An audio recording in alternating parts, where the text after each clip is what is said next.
To the most invincible, most powerful, and most Christian Henry, King of France II, Michel Nostradamus, his very humble and very obedient servant and subject, wishes victory and happiness.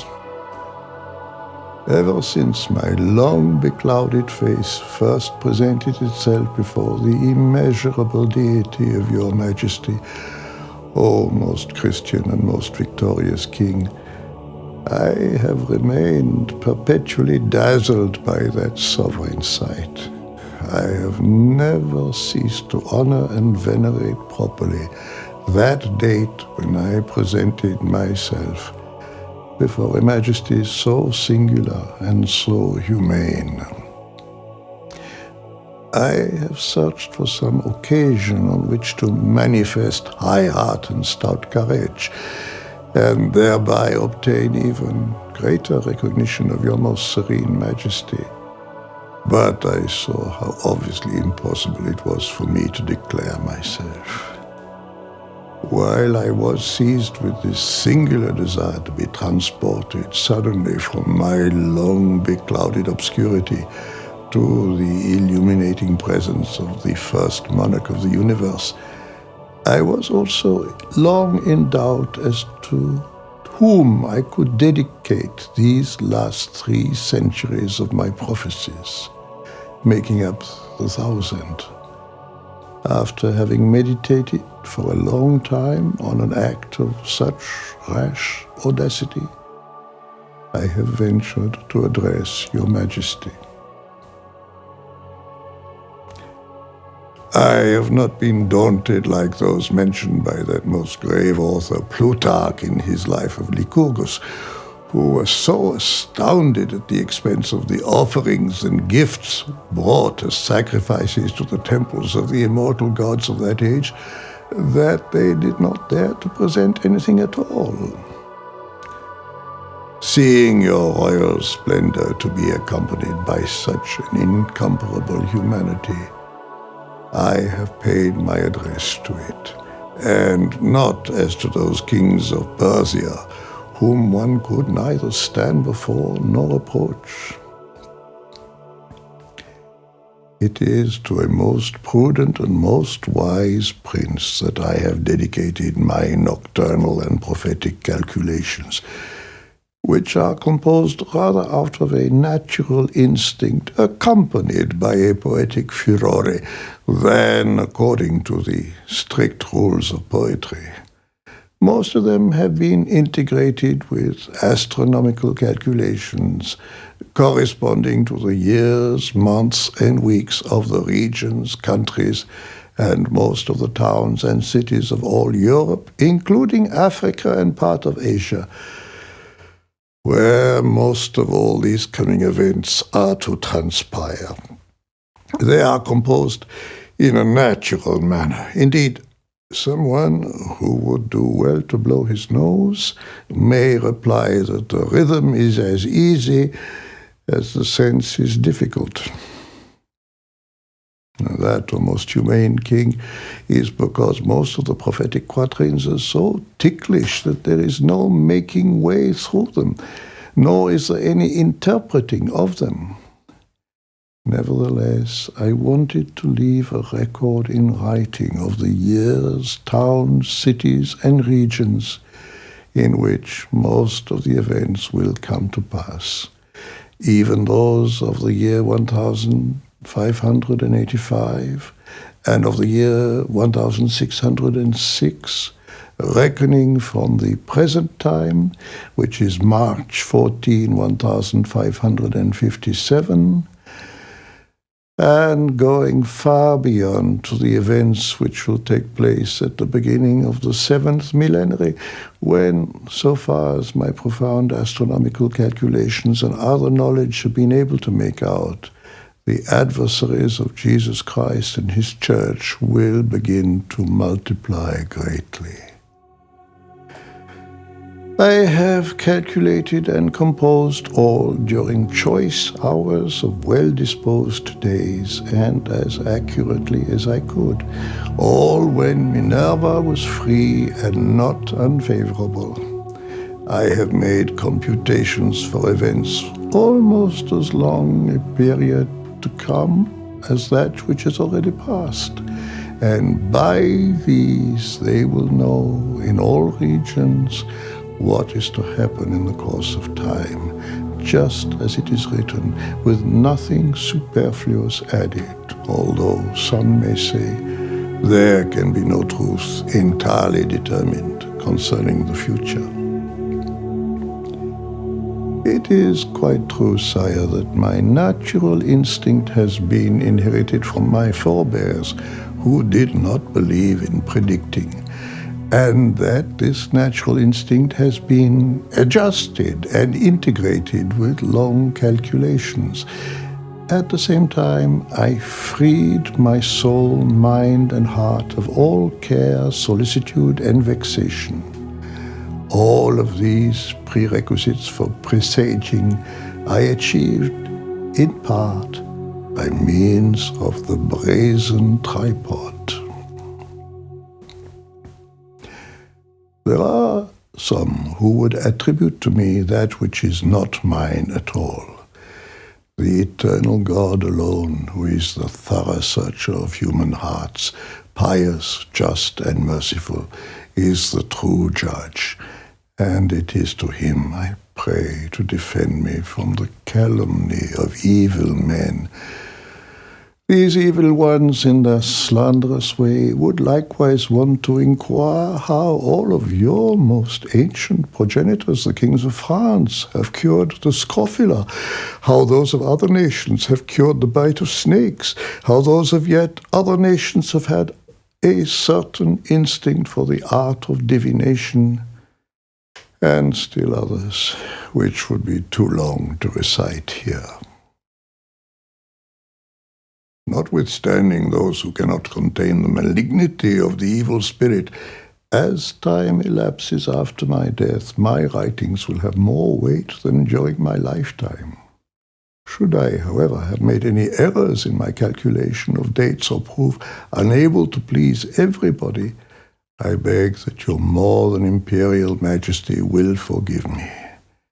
I protest before God and his saints that I do not propose to insert any writings in this present epistle that will be contrary to the true Catholic faith, whilst consulting the astronomical calculations to the best of my ability.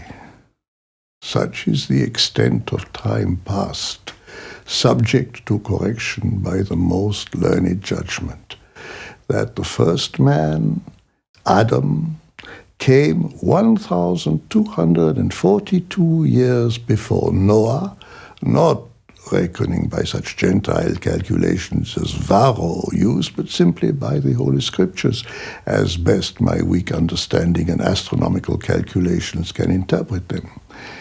About 1,080 years after Noah and the universal flood came Abraham, who, according to some, was a first-rate astrologer and invented the Chaldean alphabet. About 515 or 516 years later came Moses, and from his time to that of David, about 570 years elapsed. From the time of David to that of our Savior and Redeemer Jesus Christ, born of the unique Virgin, 1,350 years elapsed, according to some chronographs. Some may object that this calculation cannot be true, because it differs from that of Eusebius. From the time of the human redemption to the detestable heresy of the Saracens, about 621 years elapsed. From this, one can easily add up the amount of time gone by. Although my calculations may not hold good for all nations, they have, however, been determined by the celestial movements combined with the emotion handed down to me by my forebears, which comes over me at certain hours. But the danger of the times, O most serene King, requires that such secrets should not be bared except in enigmatic sentences, having, however, only one sense and meaning, and nothing ambiguous or amphibological inserted.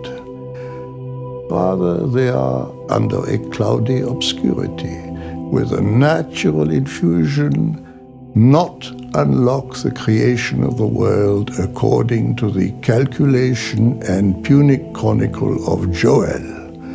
I will pour out my spirit upon all flesh, and your sons and daughters will prophesy. But such prophecy proceeded from the mouth of the Holy Ghost, who was the sovereign and eternal power, together with the heavens, and caused some of them to predict great and marvelous events. As for myself, I would never claim such a title, never, please God. I readily admit that all proceeds from God, and render to him thanks, honor, and immortal praise. I have mixed therewith no divination coming from fate, all from God and nature, and for the most part integrated with celestial movements.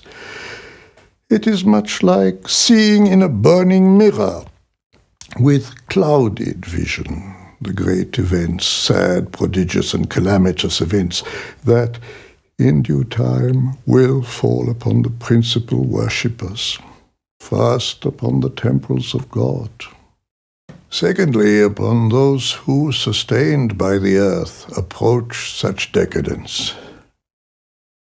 Also 1,000 other calamitous events which shall be known to happen in due time.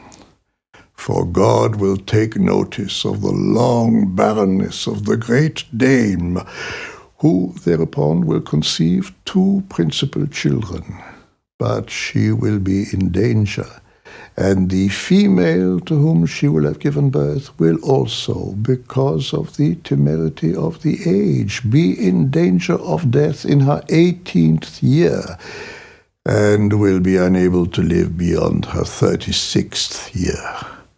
She will leave 3 males and 1 female, and of these 2 will not have had the same father. There will be great differences between the 3 brothers, and then there will be such great cooperation and agreement between them that the 3 and 4 parts of Europe will tremble. The youngest of them will sustain and augment the Christian monarchy, and under him sects will be elevated and suddenly cast down. Arabs will be driven back, kingdoms united, and new laws promulgated. The oldest one will rule the land, whose escutcheon is that of the furious crowned lions, with their paws resting upon intrepid arms. The one second in age, accompanied by the Latins, will penetrate far, until a second furious and trembling part has been beaten to the great St. Bernard Pass. From there he will descend to Mount the Pyrenees, which will not, however, be transferred to the French crown. And this third one will cause a great inundation of human blood. And for a long time, Lent will not include March. The daughter will be given for the preservation of the Christian Church. Her Lord will fall into the pagan sect of the new infidels. Of her 2 children, one will be faithful to the Catholic Church, the other an infidel. The unfaithful son, who to his great confusion and later repentance will want to ruin her, will have three widely scattered regions, namely the Roman, German, and Spain, which will set up diverse sects by armed force. The 50th to the 52nd degree of latitude will be left behind, and all will render the homage of ancient religions to the region of Europe north of the 48th parallel. The latter will have trembled first in vain timidity, but afterwards the regions to its west, south, and east will tremble. But the nature of their power will be such that what has been brought about by concord and union will prove insuperable by warlike conquests. In nature they will be equal, but very different in faith. After this, the barren dame of greater power than the second will be received by two of the nations. First, by them made obstinate by the one-time masters of the universe. Second, by the latter themselves. The third people will extend their forces toward the circuit of the east of Europe, where in the Pannonias they will be overwhelmed and slaughtered.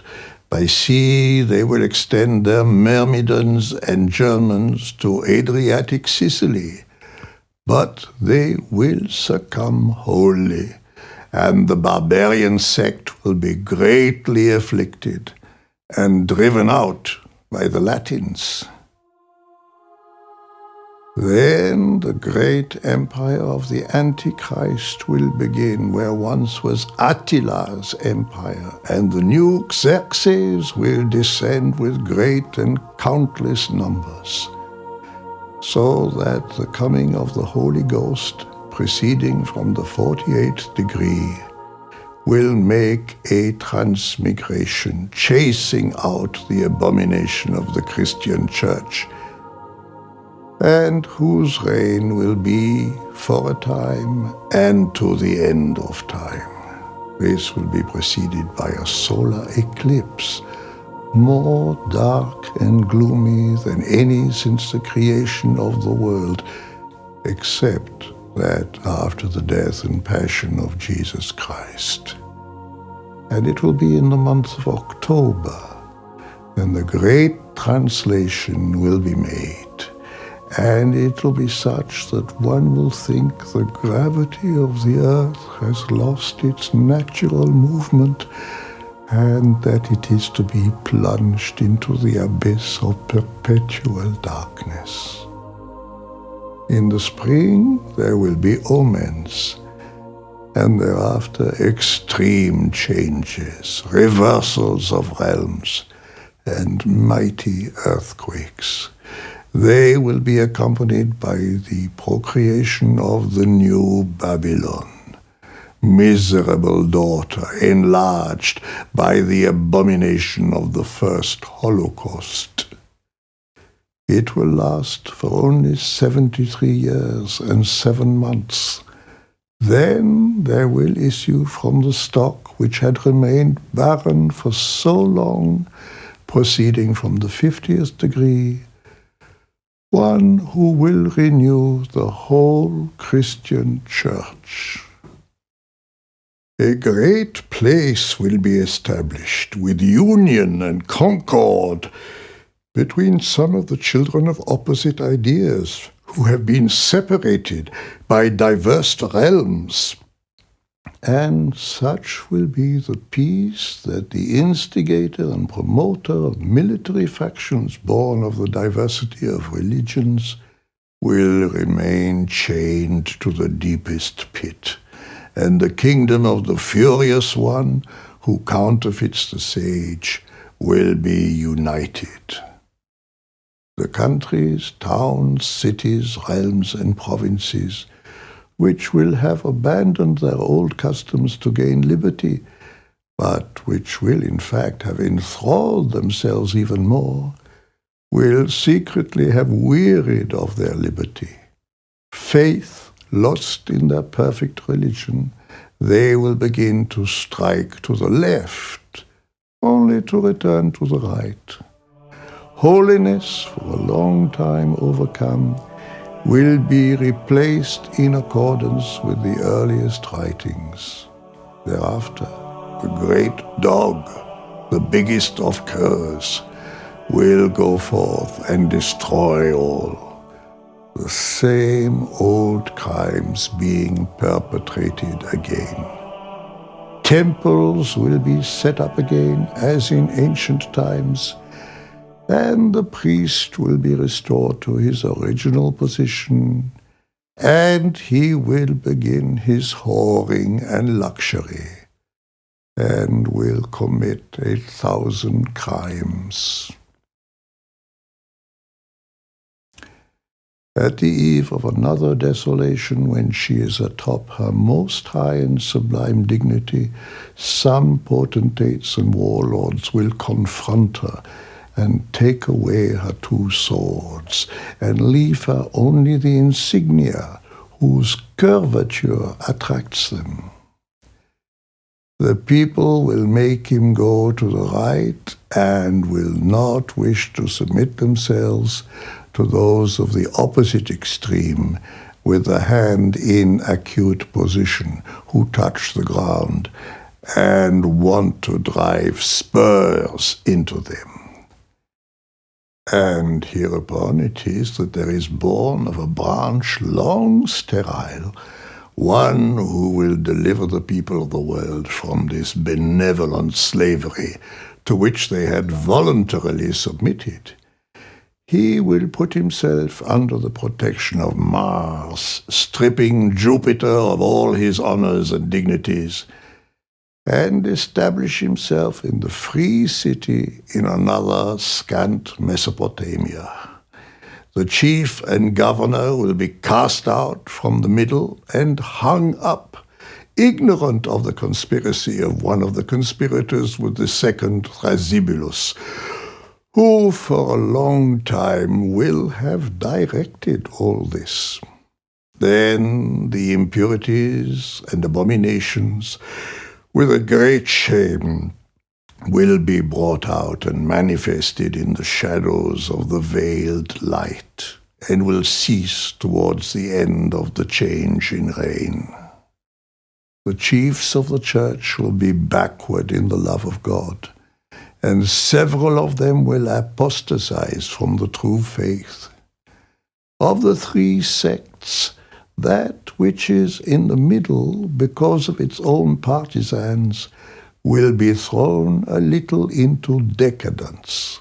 The first one will be exterminated throughout all Europe and most of Africa by the third one, making use of the poor in spirit, who, led by madmen to libidinous luxury, will adulterate. The supporting common people will rise up and chase out the adherents of the legislators. From the way realms will have been weakened by the Easterners, it will seem that God the Creator has loosed Satan from the prisons of hell to give birth to the great dog and Doham, who will make such an abominable breach in the churches that neither the reds nor the whites, without eyes or hands, will know what to make of it, and their power will be taken from them. There will commence a persecution of the churches, the like of which was never seen. Meanwhile, such a plague will arise that more than 2/3 of the world will be removed. One will be unable to ascertain the true owners of fields and houses, and weeds growing in the streets of cities will rise higher than the knees. For the clergy there will be but utter desolation. The warlords will usurp what is returned from the city of the sun, from Malta and the Isles of Hierro. The great chain of the port, which takes its name from the marine ox, will be opened. And a new incursion will be made by the maritime shores, wishing to deliver the Sierra Morena from the first Mahometan recapture. Their assaults will not all be in vain, and the place which was once the abode of Abraham will be assaulted by persons who hold the jovialists in veneration, and this city of Achem will be surrounded and assailed on all sides by a most powerful force of warriors. Their maritime forces will be weakened by the Westerners, and great desolation will fall upon this realm. Its greatest cities will be depopulated, and those who enter will fall under the vengeance of the wrath of God. The sepulchre, for long an object of such great veneration, will remain in the open, exposed to the sight of the heavens, the sun, and the moon. The holy place will be converted into a stable for a herd, large and small, and used for profane purposes. Oh, what a calamitous affliction will pregnant women bear at this time. For hereupon the principal eastern chief will be vanquished by the northerners and westerners, and most of his people, stirred up, will be put to death, overwhelmed or scattered. His children, offspring of many women, will be imprisoned. Then will be accomplished the prophecy of the royal prophet. Let him hear the groaning of the captives, that he might deliver the children of those doomed to die. What great oppression will then fall upon the princes and governors of kingdoms, especially those which will be maritime and eastern, whose tongues will be intermingled with all others, the tongue of the Latins and of the Arabs via the Phoenicians. And all these eastern kings will be chased, overthrown, and exterminated, but not altogether, by means of the forces of the kings of the north. And because of the drawing near of our age, through the three secretly united in the search for death, treacherously laying traps for one another. This renewed triumvirate will last for 7 years, and the renown of this sect will extend around the world. The sacrifice of the whole and immaculate wafer will be sustained. Then the lords of Aquilon, the north, 2 in number, will be victorious over the Easterners. And so great a noise and bellicose tumult will they make amongst them that all the East will tremble in terror of these brothers, yet not brothers, of Aquilon. By this discourse, sire, I present these predictions almost with confusion, especially as to when they will take place.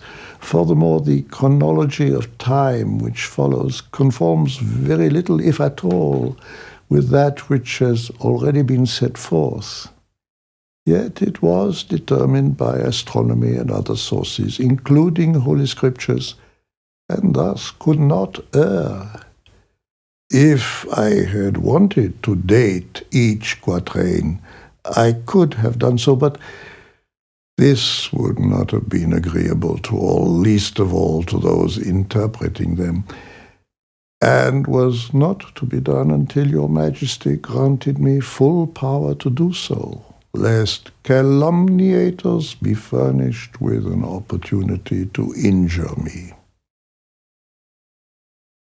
Anyhow, I count the years from the creation of the world to the birth of Noah as 1506, and from the birth of Noah to the completion of the ark at the time of the universal deluge as 600. Let the years be solar or lunar or a mixture of the 10. I hold that the sacred scriptures use solar years. And at the end of these 600 years, Noah entered the ark to be saved from the deluge. This deluge was universal and lasted 1 year and 2 months. And 295 years elapsed from the end of the flood to the birth of Abraham, and 100 from then till the birth of Isaac, and 60 years later, Jacob was born. 130 years elapsed between the time he entered Egypt and the time he came out. Between the entry of Jacob into Egypt and the Exodus, 430 years passed. From the Exodus to the building of the temple by Solomon in the 4th year of his reign, 480 years. According to the calculations of the sacred writings, it was 490 years from the building of the temple to the time of Jesus Christ. Thus, this calculation of mine, collected from the Holy Writ, comes to about 4,173 years and 8 months, more or less. Because there is such a diversity of sects, I will not go beyond Jesus Christ. I have calculated the present prophecies according to the order of the chain which contains its revolution, all by astronomical doctrine, modified by my natural instinct.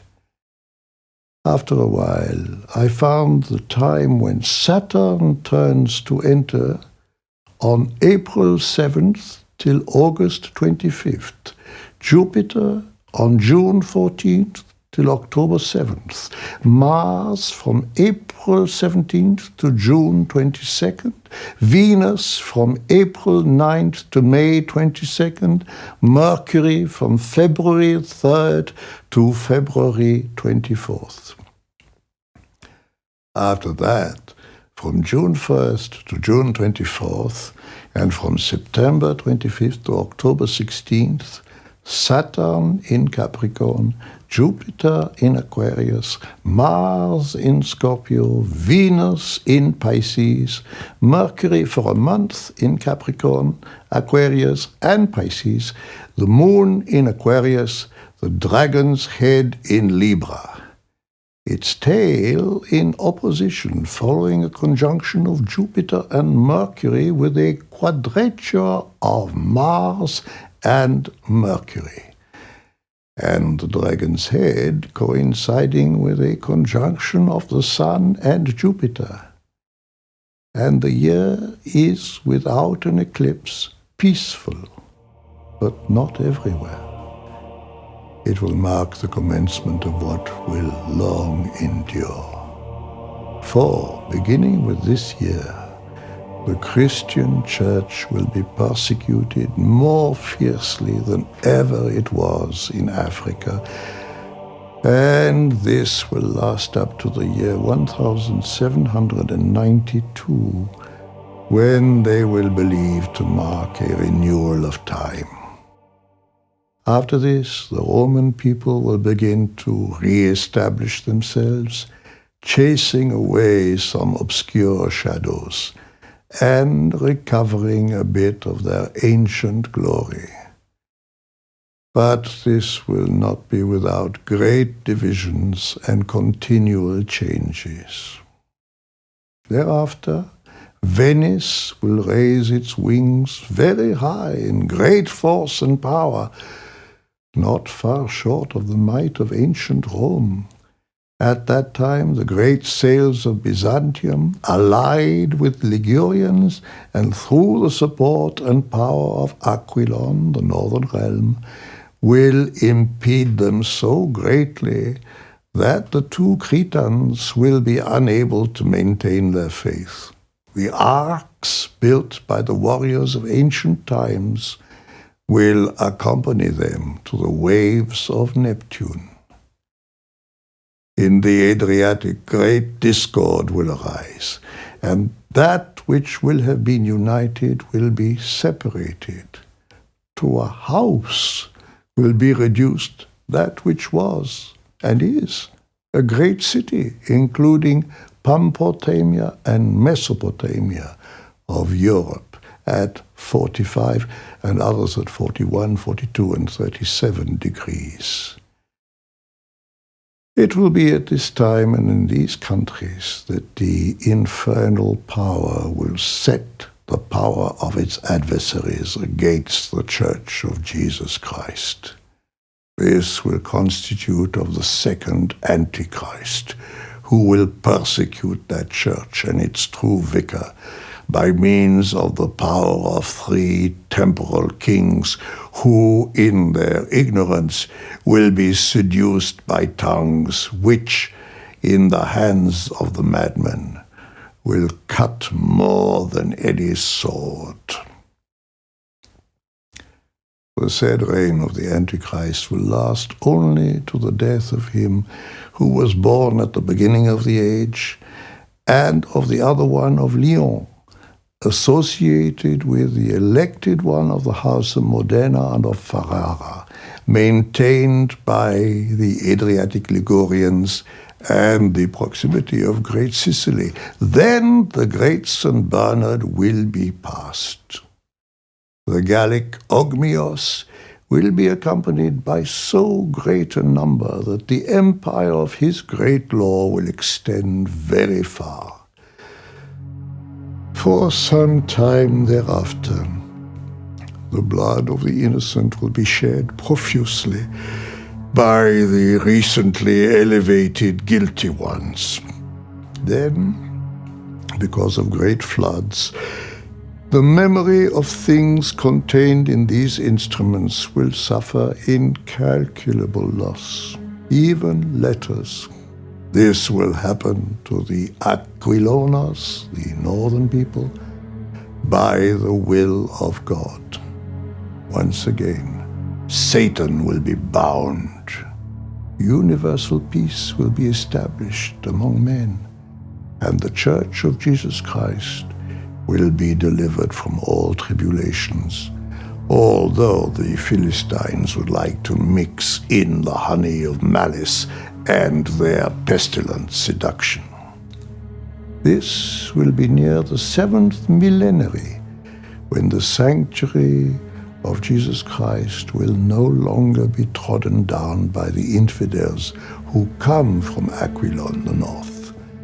The world will be approaching a great conflagration, although, according to my calculations and my prophecies, the course of time runs much further. In the epistle that some years ago I dedicated to my son, Cesar Nostradamus, I declared some points openly enough, without presage. But here, sire, I included several great and marvelous events which those to come after will see. During this astrological supputation, harmonized with the Holy Scriptures, the persecution of the ecclesiastical folk will have its origin in the power of the kings of Aquilon, the north, united with the Easterners.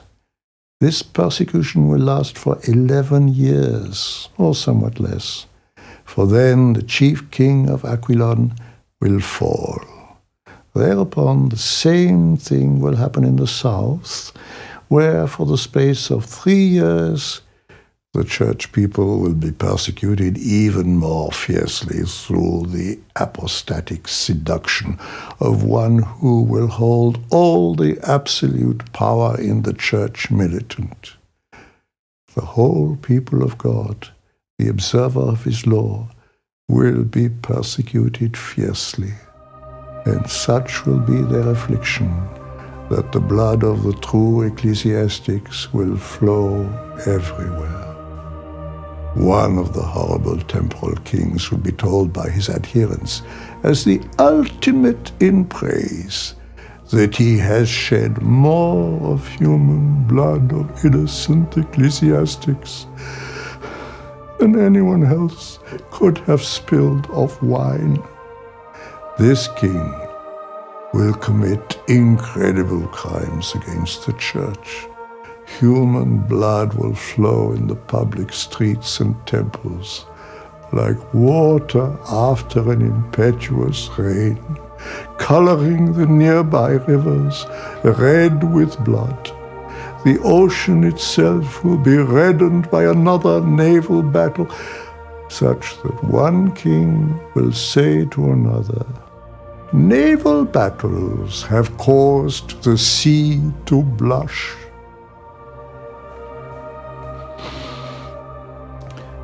Then, in this same year and in those following, there will ensue the most horrible pestilence, made more stupendous by the famine which will have preceded it.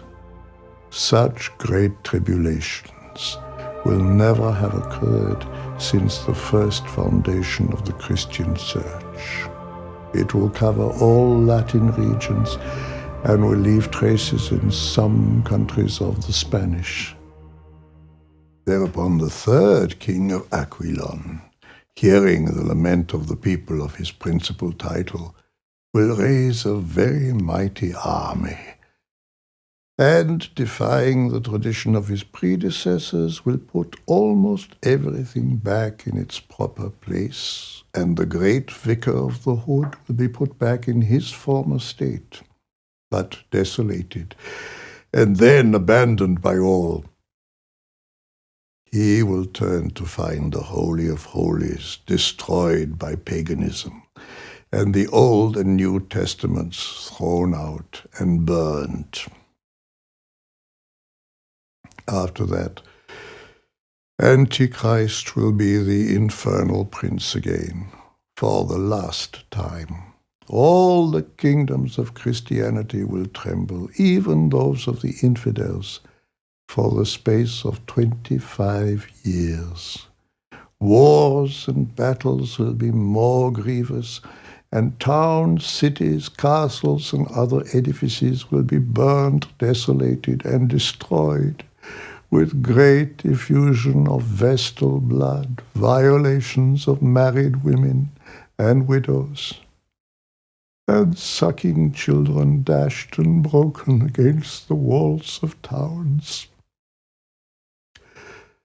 By means of Satan, Prince Infernal, so many evils will be committed that nearly all the world will find itself undone and desolated. Before these events, some rare birds will cry in the air, "Wee! Wee!" and sometime later will vanish. After this has endured for a long time, there will be almost renewed another reign of Saturn and Golden Age.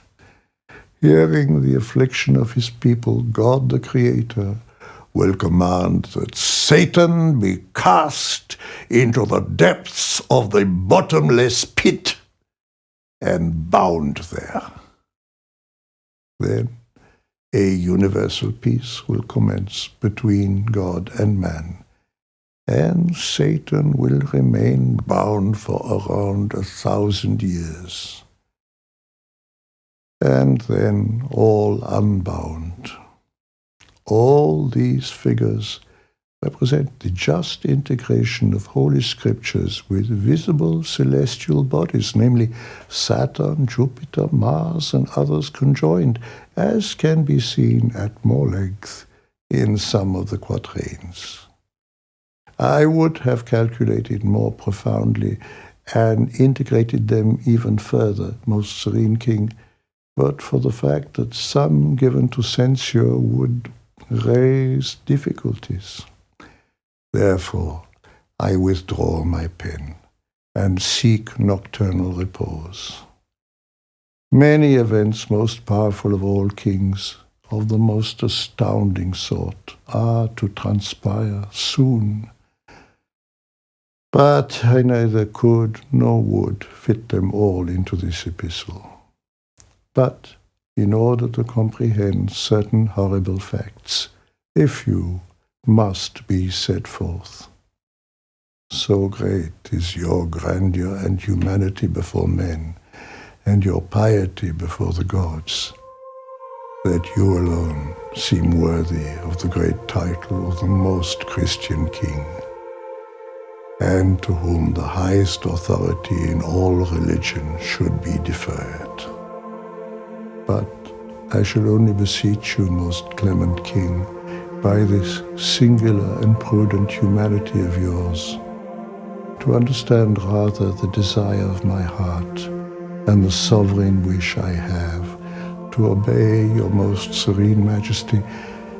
And since my eyes approached your solar splendor, then the grandeur of my labor can attain to or acquire. From Salon, this 27th of June 1558, written by Michel Nostradamus at Salon de Croix in Provence.